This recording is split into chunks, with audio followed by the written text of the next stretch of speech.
When the reporters contacted you, what did they tell you the story was going to be about? My understanding was they were going to touch on the water issues with our Rathbun Lake watershed, but they were leaning more in Wayne County to the absentee landlords that are out of state. As I recall, Wayne County seems to have the largest number of absentee landlords from out of state, and they wanted to know why they were coming in, what they're doing, what this was doing to the local economy, how it was affecting the local farmers and being able to rent ground, buy ground, and so forth. And that was my understanding.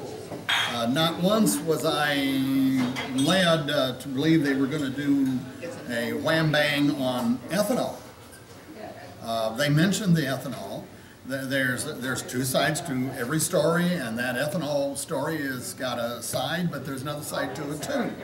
And so as I read this, I'm wondering, I'm looking at saying, where are the oil companies in this? Or who do you think's behind the story?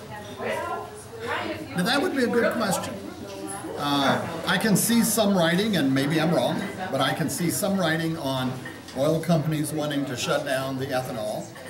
But I have a problem with that because if you take the oil companies, they can't keep up production now when they have 10% less to produce with the ethanol in it. And when their plant goes down, what's it do? Price goes up because we can't supply it. If we were to lose the ethanol, and I still think and I believe that ethanol is a wonderful product because it doesn't harm the environment itself. I love ethanol, always have. But what they don't realize is, or what they don't say in here is, if we lose that 10% ethanol and we go back to our regular petroleum, how are we going to produce that extra 10%? They can't do it now with 10% ethanol. So what's that going to do to the price? And we've seen it up to $4. Right now it's $2.95 here in Wayne County. You and I both know what that's going to do.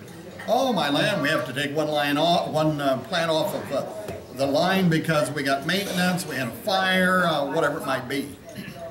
You said gas here is $2.95. That's for Yes, the ethanol. That's for ethanol. Do you think that ethanol has been bad for the environment in general, or even here in Wayne County? No, I do not think that the ethanol has been bad for the environment. I would like to see more use of it. I like the ethanol because I do think it helps. You look at the semis going down the road and you look at that black smoke coming out of there, that's got to be hard on the environment.